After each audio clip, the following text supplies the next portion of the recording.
I'm on the way to Oxford to meet with Jeff McCutchin, Oxford Police Chief. Rec. Alignment with the Oxford Assistant Mayor, Robin Tannehill.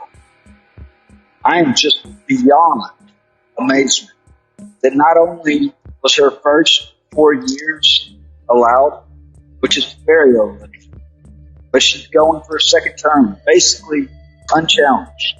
An 18-year-old, Brandon Pettis. I don't know much about Brandon, but I'll tell you this. I just about would stand behind anybody challenging Robin. I have one question. It's very odd. A Pettis found as the clerk for the affidavit in 2017.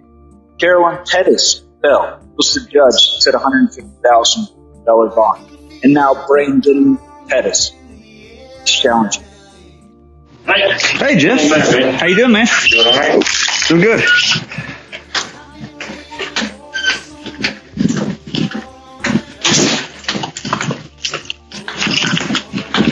Hello.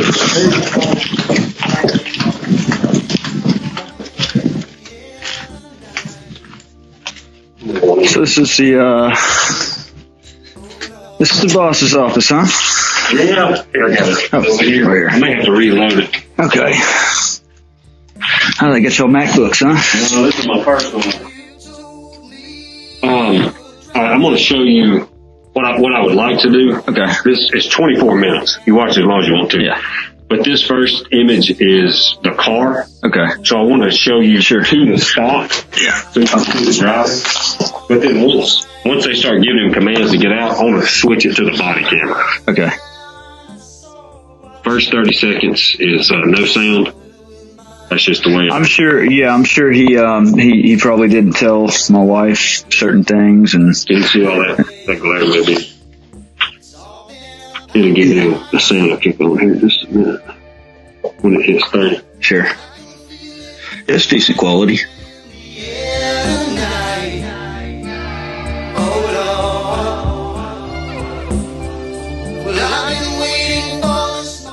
You should pick up something. Okay. There you go.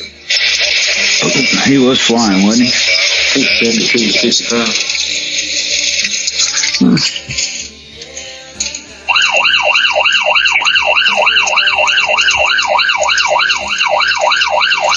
I didn't recognize. Yeah, there are times that I don't recognize that I'm going as fast as I'm going. It's ADHD, you know?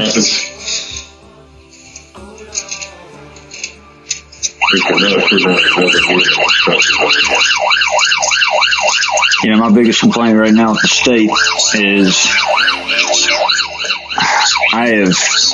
I've been denied, the equal protections of the laws. I feel like I've demonstrated just ample, just proof after proof of that, where it's like it's a steady witch hunt. I feel like the clean hands doctrine is something that's utilized a lot in Chancery Court, and I think it should be utilized in. You'll notice it just now. Okay. That's a minute 30 seconds before we ever got to the show. Was he speeding up or was he going insane? No, he did not do any evasive driving. He wasn't speeding. Jordan even says on his camera, we're doing about 450. He's not going fast. But I mean, we're now right at 2 minutes. Now, obviously, he's in the zone. He can't pull up here. Right. We got a minute 30 seconds of blue lights before. Well, I think that, knowing that barrier, it's so uncomfortable with those two lanes right there. We got the nubs, and then it's already just. I'm surprised there didn't be more wrecks right there. But I know from the standpoint of a driver as well as from the standpoint of law enforcement. I can totally understand wanting to find a place that you're not going to get hit. Sure. By a passerby, something that's more lit up. I think, right there in front of the stores. All right. So they're giving him commands, but I want to go to his body camera because you're not going to hear the audio. Sure. This Okay. is inside his car. Sure. And I'll let you. That's 2 minutes and 37 seconds. So I'll let you watch the body camera that whole time too, so you'll know it. Okay. Where you see everything.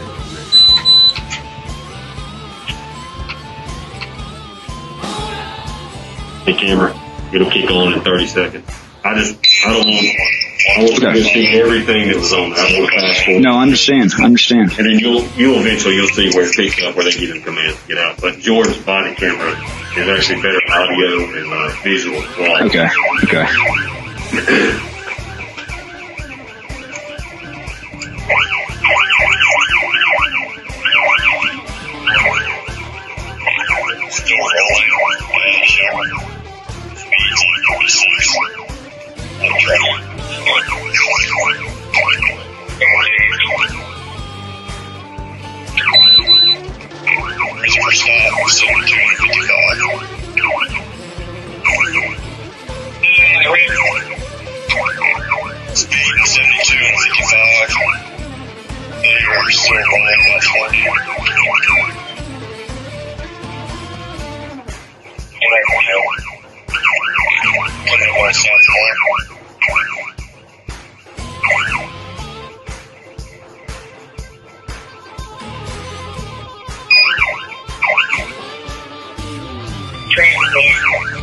It's hard to see with the lighting, but where are they at right now? He just said, okay. This is where the stop takes place.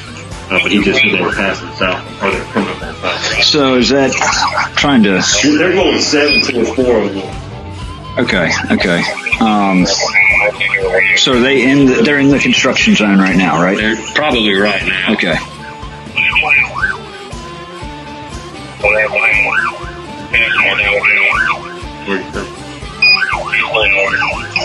Wait, he's pulling over? Okay.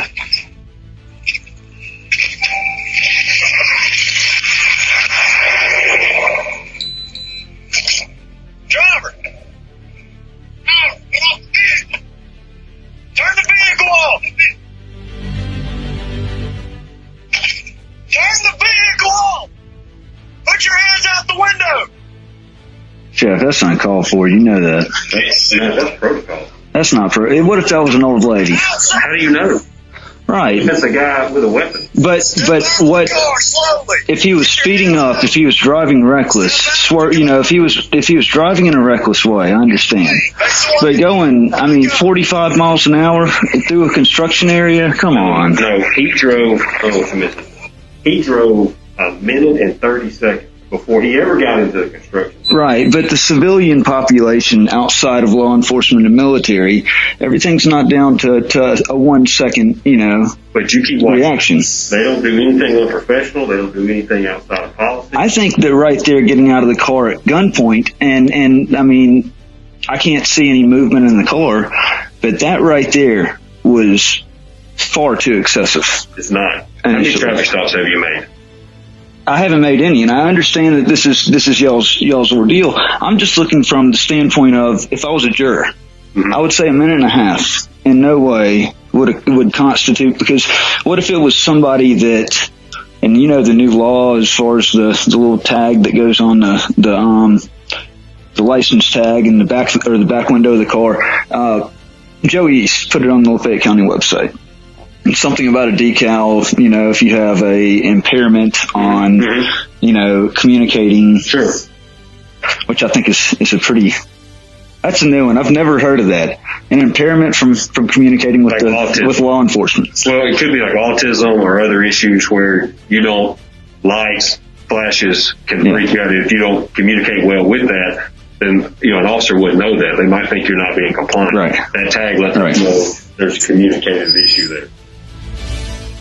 Okay. But that, for us, a minute and 30 seconds of travel time, what I can put in my mouth, what I can put on my body, they have to protect themselves.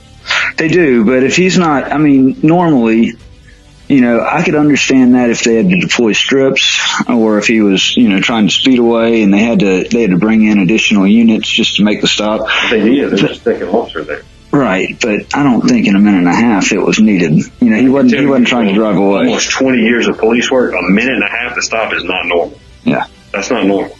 Well, but is it normal when there's a very slim road?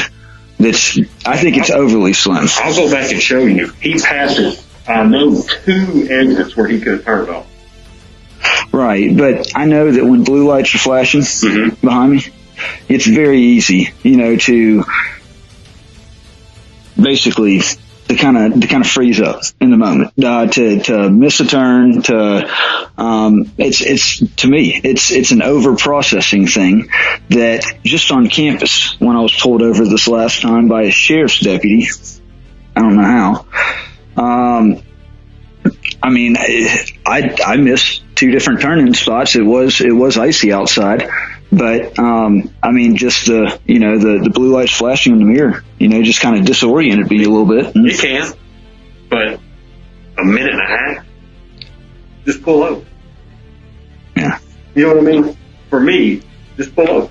Right. And again, right, I understand. Okay, but did it justify the? I know the officer has to, you have to assume. I don't think every situation calls for, overdoing it to that level. Like I said, what if it was a grandma, a pregnant woman, very possible, but we don't know those things. Right. You're talking about, is it possible? Right? We live in a world if it can happen, we have to prepare for it. And that's what they're doing here. They have a backup officer. He gives them command. And again, you'll see as we continue to watch it. Did they, at any point, did he call in the tag, and did they call it back over the radio? You just heard it. Right, okay. I didn't know if I missed something. No, that's why I want you to hear the whole body camera so you can hear everything internally. The only communication he had was, I'm trying to stop this car. His supervisor asked him, where are you going? What's the stop for? Right. What's the traffic light? Okay.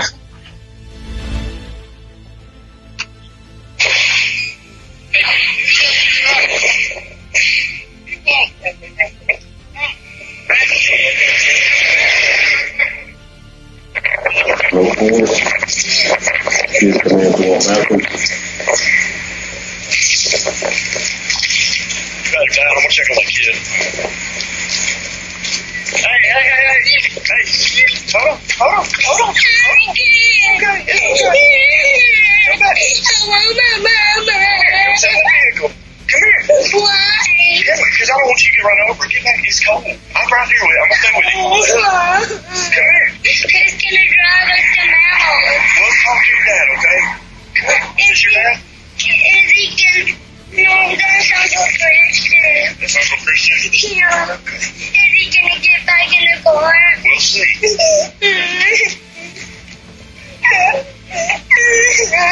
Can we get in the vehicle? I don't want you to get sick, you feet. You don't got no shoes on. Come in here. I can't see. We got a bunch of lights on. Come here. Is this your sister? Yeah. Yeah, see? Come on. He's gonna get back in the car. You're okay. Hey.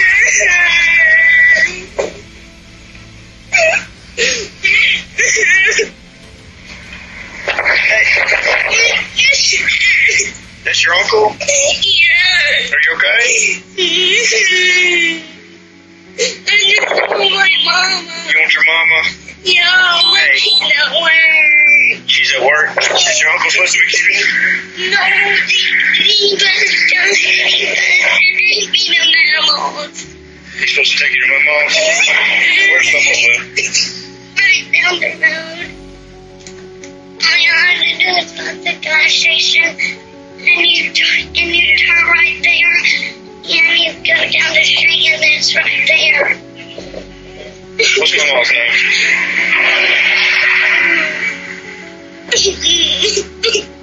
It's okay. You good?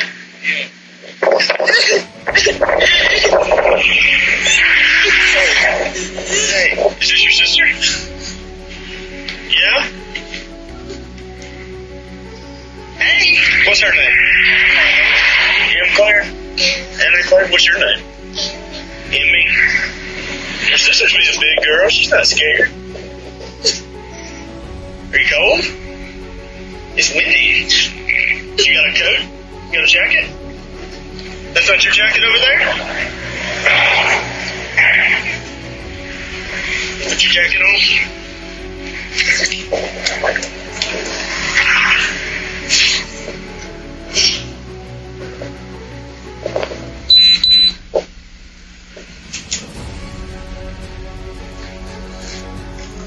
talk to my friend?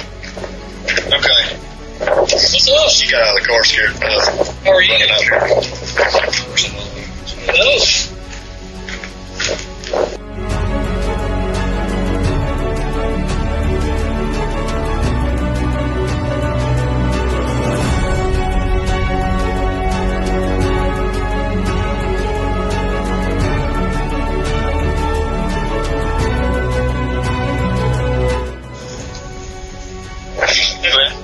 What's your name?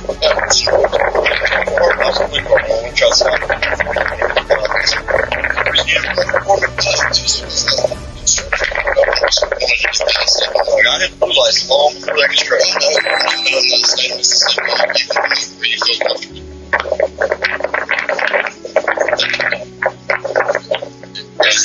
No different right here than it was before there. There's that construction.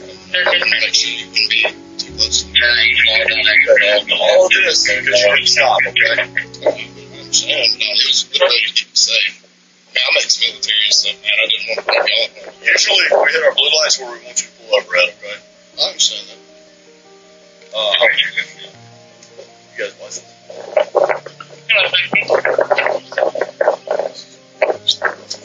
I'll and everything, right? Who's in the vehicle with you? That is my two nieces. I literally just got to the hospital. My sister works in the hospital. She said she was running late for work, so she has to pick her car, run her kids down to my mother's house. I was trying to move the car around back and then head back to the house. He started speeding up the house. I was like, holy shit. I was like, this thing's fast. I didn't realize this is the first time I've ever driven that car. I didn't realize I was going that fast. Sister's car? Yeah. That's her kid? Yes, sir. Okay. Where did you pick them and the vehicle? At the hospital, like literally like 5 minutes ago. Where's your vehicle? Sitting at the hospital. Okay. Neither bumped with that to job restraint? I don't know. I asked her about that myself. She said her husband and her guy, he took both of the car seats. No, we weren't in a fight. And I was like, oh shit. So I really didn't know what else to do because I've got a kid, but my car seat's way too small for her. So there wasn't really much option. She can't keep them at work.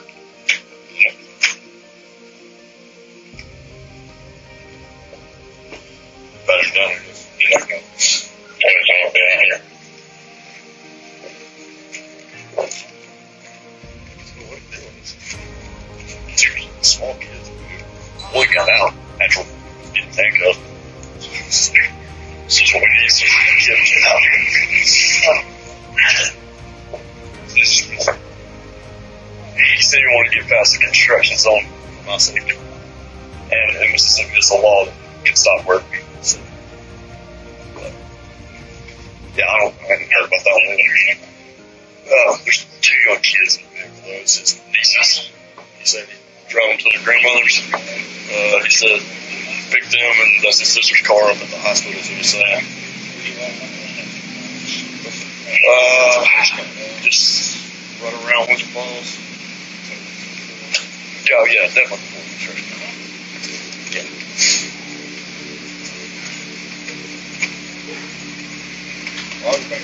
He called him right.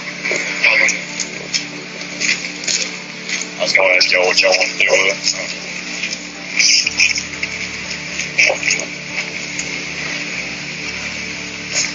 No, he's done nothing wrong. I don't know why they're asking that question.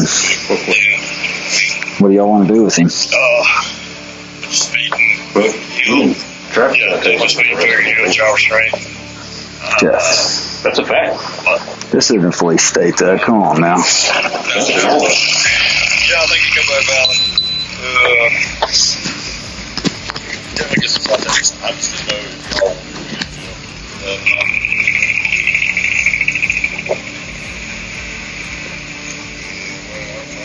to check with Sarge. Just let him know the kid's the situation. I'm going to start doing paperwork, though.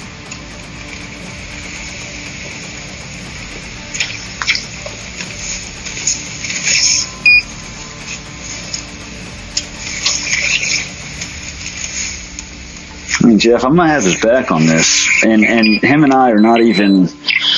We've got serious issues between us from the past.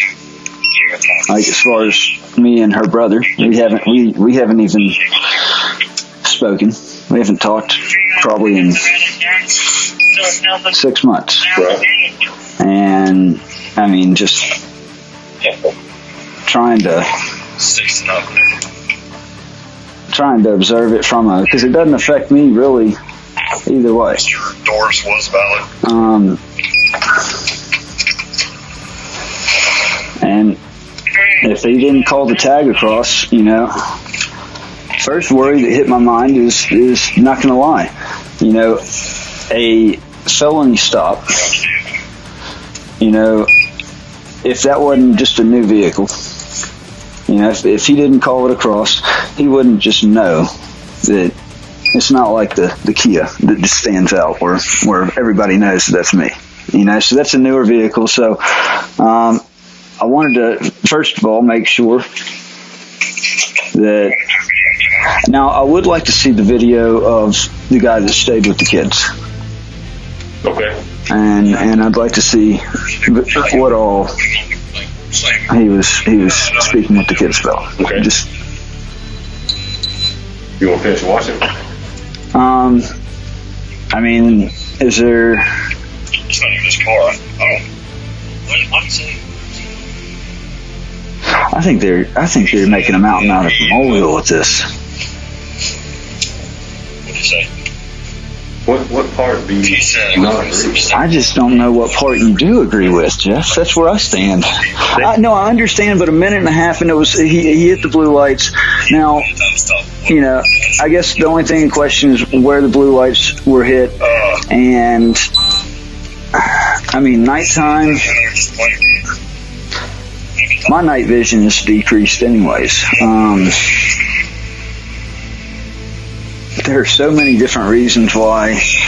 I mean, I think 5 minutes, going would have been excessive. I think that But who gets to pick what's excessive? Right. Okay. So where's the law that says you have to pull over within so many feet or so many minutes of the blue lights getting hit? It doesn't say that. But There you go. But what he said was, I pulled over because of the construction zone. That doesn't fly. I showed you, we're a minute and 36 seconds before we ever get to the construction zone. So that doesn't fly. Now, it's different if we're in the construction zone. But a minute and 36 seconds. But coming up on that construction zone at nighttime, a time of That's wrong with limited visibility. He said, I didn't want to pull over, we're in the construction zone. We're in the construction zone after we go a minute and 36 seconds. Me and you can drive from here. A minute and 36 seconds of being in shock because of flashing blue lights behind you. And then all of a sudden you're in a construction zone and you have to obviously get to the other side. Maybe so. But that's what court is for. I know. I'm just saying I know that I would take that to trial and I would win at trial. You'll have his opportunity. Yeah. But they did not do anything unprofessional. They were not ugly to him. I think the way that they made the approach, the way that they made the initial contact was extremely excessive. It's not Especially for the kids, and this was even, and I know that he didn't know the kids were in there, but in this particular situation of what I've had to deal with and experience in this city, and I know it's not, but these kids, they didn't know the kids were in there, I know, but my kids that were in there, God help them. I mean, I spent a day trying to convince them, to not be scared, and then they draw their uncle out of the car at gunpoint with his hands behind his head. Because their uncle didn't stop when he should have. But I think that's... You can't blame everything on us. I'm not trying to. I'm not trying to. None of that happened. I agree. He could have pulled over a little bit sooner, right. But the officer also didn't have to draw at gunpoint unless he was making any kind of erratic moves, unless he was actually speeding up. He was staying the same speed. That is all totality of a circumstance. You don't get to pick that sitting here in an office chair at 5:34 in the afternoon. You're not out there on that scene. That's not you standing with an unknown person. You don't get to make that decision. Right, but we were trained for that in the Marine Corps. Okay. As far as, obviously orders and police orders. I understand. Police should not be as militarized as the military. And I know the military wouldn't draw somebody out and backwards in that way. That is a standard way to take someone out of the car. When you actually ascertain that it's a felon, a minute and a half is not grounds to pull somebody out at gunpoint like that. It's not. I disagree. We can agree to disagree on that, Jeff. But my safety, for me as a police officer going out there, I don't have to walk up to that car and approach and put myself at risk. No, I know. You could have stopped. You could have gotten out. We could have done this just like we always do. But there's no tint on the windows. It's completely clear. That's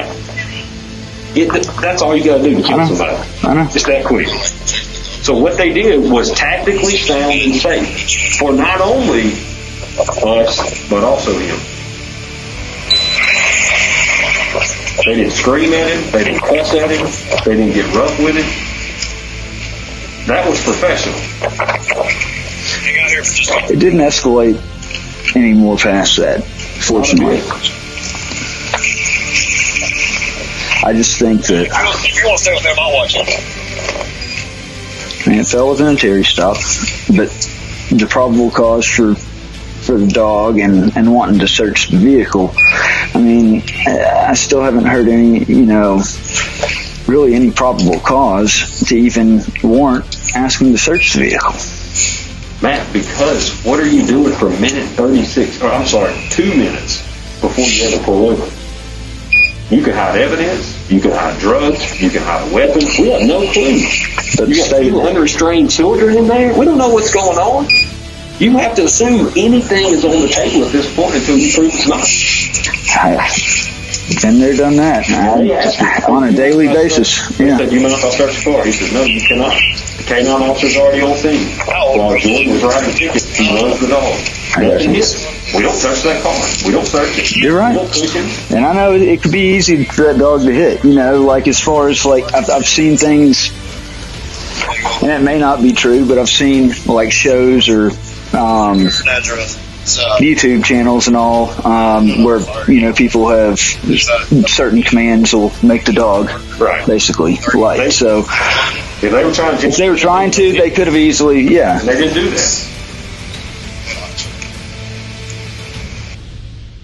All right, what's your phone number? 762-816-645. All right, you're going to get the lead here, okay? Had they not been in the vehicle and us be having to find something to do with them, Mike would take you to jail over all this. You are about to get quite a few tickets. All right. Next time, just pull over. I'd have wrote you a ticket for speeding or let you go with a warning. And that'd be it. That's a state law for that. Yes, you got to pull over, okay? When you get over there, you got to pull over. But I mean, that was all there's effort. Like, we were calling out a pursuit, okay? That's why 5 cars showed up. I mean, I understand that, but I did slow down. Like, I made sure to slow down so you knew I wasn't trying to run from you. I wanted to be past the construction. My father-in-law's a pilot, man. Well, you're getting a citation for speeding, fair to yield to emergency vehicle, 2 child restraint violations. Seriously going to get the restraint violation?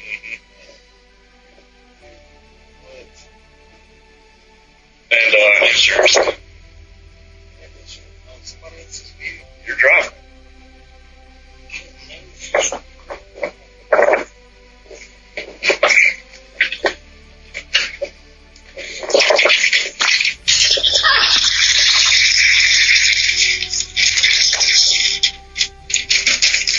You'll throw out the insurance ticket. I'll show you the insurance on it. It's insured. There's no point in taking another ticket to trial. We don't. You have to talk to Mr. Fisher at City Board. We don't get involved in that. A mile or 2 down the road. There's nothing more safe about here than where we were at. I hit my blue lights well before the construction zone. Huh? It's on video. Florida. I gotta get her before 6 at Lafayette. Sorry, I could have waited too long in that gas station just to split up, and I felt more comfortable being pulled over there, but I didn't do that. You can come to court if you want to. Coordinate on all these tickets, May 12th at 9 a.m. Phone number and address right here at the bottom, okay? If you have any questions? Go what? Turn around, Mom. Take your handcuffs off.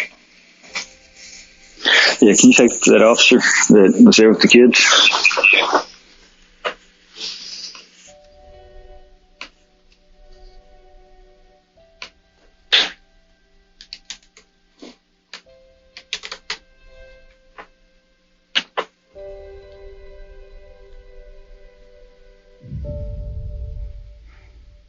He has not docked his camera. He hasn't? He hasn't docked his camera. Okay. He'll be back to work tonight, so I'll get him to dock, and then I'll get back up with you. All right. And who was that? Stephen Shear. Stephen Shear? Okay. All right. Yeah, whenever you can. I know, like I said, I got to get to Lafayette by 6. She's in the after-school program. Yeah. Pay a little extra to let her stay there and Sure. have some other kids to play with. But yeah, she's at she actually just turned 7 at the end of February, and we've had her taken her to NMRC to have some testing done, but we think that she displays all the characteristics of Asperger's. Okay. Yeah. And I tell you what, it puts the ass in Asperger's. That's for sure. Yeah. Tough. It's tough. The smallest thing can just Right. set it off, and so she's definitely one that probably would probably definitely qualify for that. Yeah. That I was telling you about, but yeah, okay. Yeah, I'd just like to see what that other officer was, saying. Right. Sure. And obviously, it's got a lot of, not trying to point a guilty finger or come into it with a negative aspect. I've learned I have to. Mm-hmm. This whole thing from 2017 just bothers me to a level of, I made a lifelong oath to my country, to our government, to uphold and defend the Constitution, to protect it, our country, basically. And constitutionally, I did nothing wrong. Legislatively, constitutionally, I did nothing wrong. Politics has involved itself, wedged itself. I quite frankly, I don't know how Tannehill hasn't been, hauled off in cuffs yet. Her entire last 4 years was illegitimate. I mean, this is a fraudulent election. They silenced me using bullying and badges to put me behind bars from a week before she was elected to a week after she was sworn into office. And then they banished me for 5 years, effectively trying to get rid of the problem, not realizing that I was, 2.5 years in, I could get off of probation. But they didn't afford me a preliminary hearing. I tried to assert my innocence. I met with the FBI a day before I was ambushed on the square because I had a death threat that was made towards me.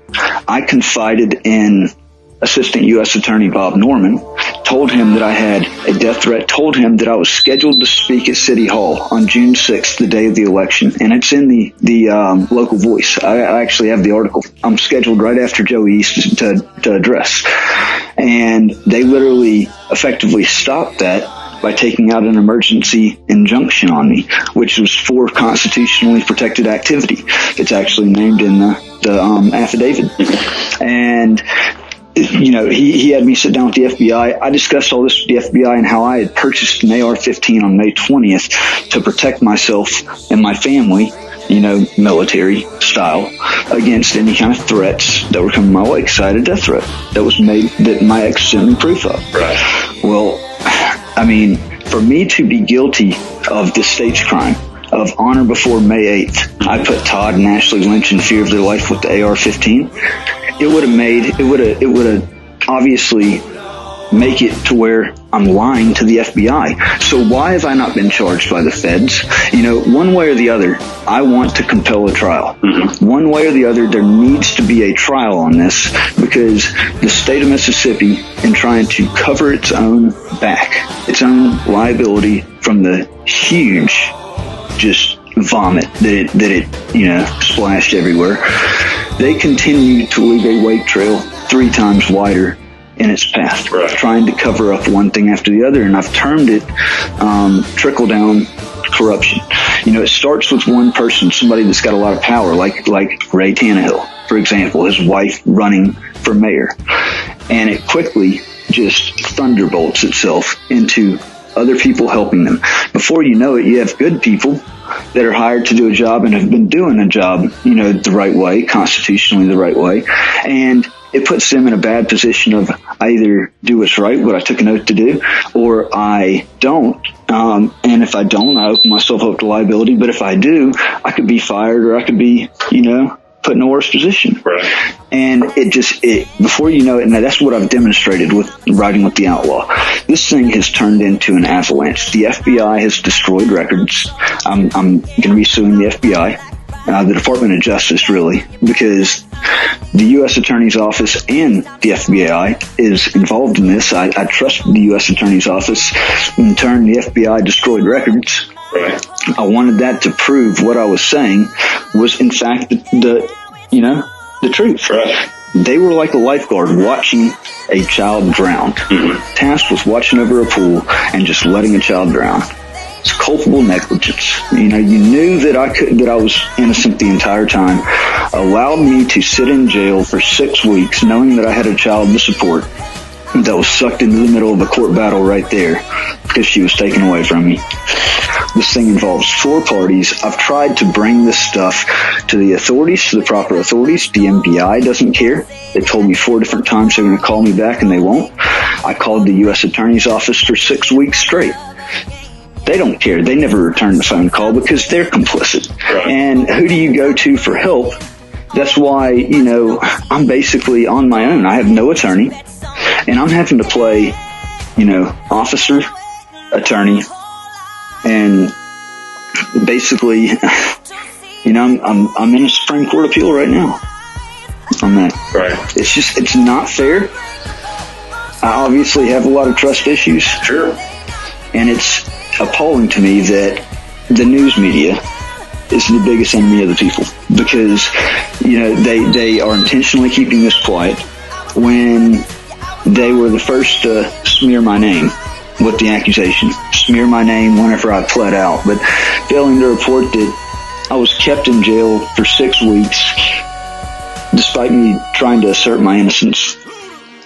A preliminary hearing was cleared up. My bond was set 3 times higher than the maximum for a charge up to 10 years. In the penitentiary, it's a $5,000 to $50,000 bond is what it's set by the Supreme Court. Carolyn Bill sets it at $150,000. Same judge that set an accused rapist and kidnapper at $10,000 apiece less than a year later. So a patriot that never actually put anybody in harm, that, you know, just advocated for the state flag and carried a gun, Marine Corps veteran, gets treated 75 times worse. And I understand your frustration. No. Well, I don't think you're the only one. I'm a great hair cutter. Now, let me explain why Daddy did the mohawk, okay? Because it's important for you to know that here lately, over the last year, one of our fundamental rights as Americans, freedom of speech, has come under attack big time. Big time. And you know what? When freedom of speech comes under attack, the only thing to fall back to, is freedom of expression. Just like you with your purple glasses, okay? Oh. You know? There are a lot of people that don't like purple. So what?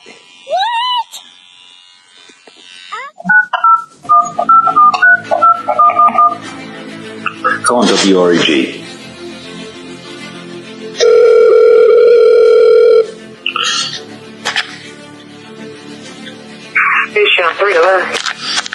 Yes, ma'am. I was calling. I really don't know who I need to speak with up there. It's funny. I was just thinking about this. Just telling my wife about this earlier. I remember a time growing up when I was a child that I used to idolize the news, the people that I saw on the news, and thought that they were out for the better will of the people, and not more of a government propaganda machine.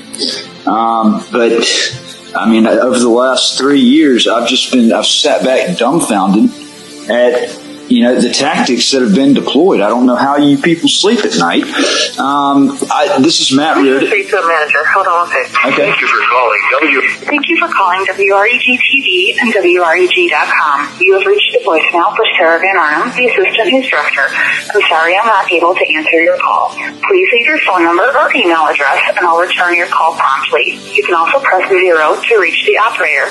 Thank you for reaching out to WREG and WREG.com. Please leave your message after the tone. When done, hang up or press the pound key. Sarah, my name is Matt Reardon. The news desk just sent me to you because I guess they didn't want to hear the truth. So they just hit the send to the manager's voicemail button. As I was saying, there was a time I was reflecting back. There was a time growing up I used to idolize people that I saw on the news. I used to think that they were out for the better will of the people, better good of the people. I never would have thought that they would have just simply been a government propaganda machine to modify what news people hear, what news is reported on. But I've sat back for 3.5 years after being framed by the local government, which is actually involved the state government as well as the Department of Justice, knowing that I couldn't possibly have committed a crime that I was framed for. I was charged with as part of a political stunt to get me out of the way to help elect socialist mayor Robin Tannehill. The entire last 4 years as mayor for her has been illegitimate, fraudulent, called into question. I've produced nonstop evidence of this, about how this was a quid pro quo plot. She has been well aware of everything that has gone on, yet it has been crickets. God help if I had done something actually truly wrong, the news would have picked me apart to pieces. But I have reached out to every news station in the Mid-South, shown the undeniable proof, shown the evidence of the FBI getting rid of records that were counter to them, that showed that they knew they were complicit in this thing from the beginning. And here you have an innocent American, Marine Corps veteran, that pledged a lifelong oath to his country to protect and defend it and its Constitution.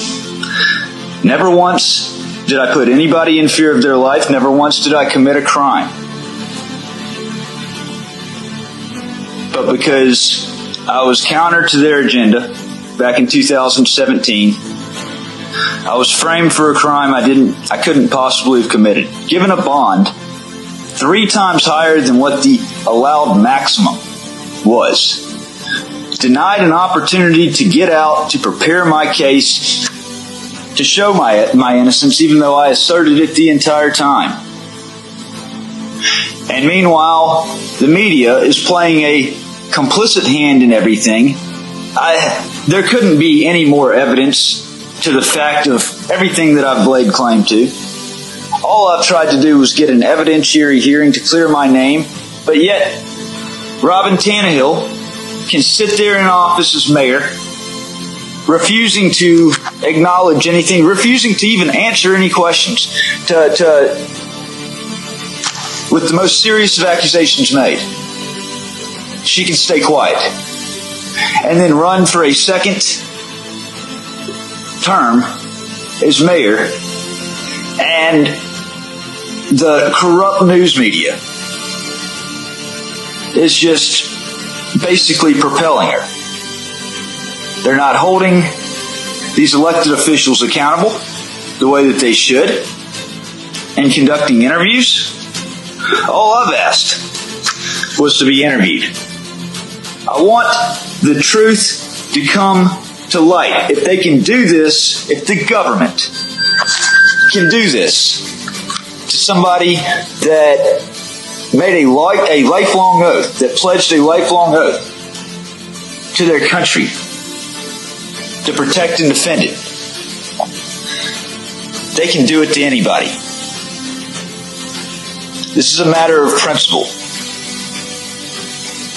And I'm pretty sure if anybody in y'all's organization was targeted the same way and was fighting for air, fighting for breath, fighting for their life, for the sake of their children,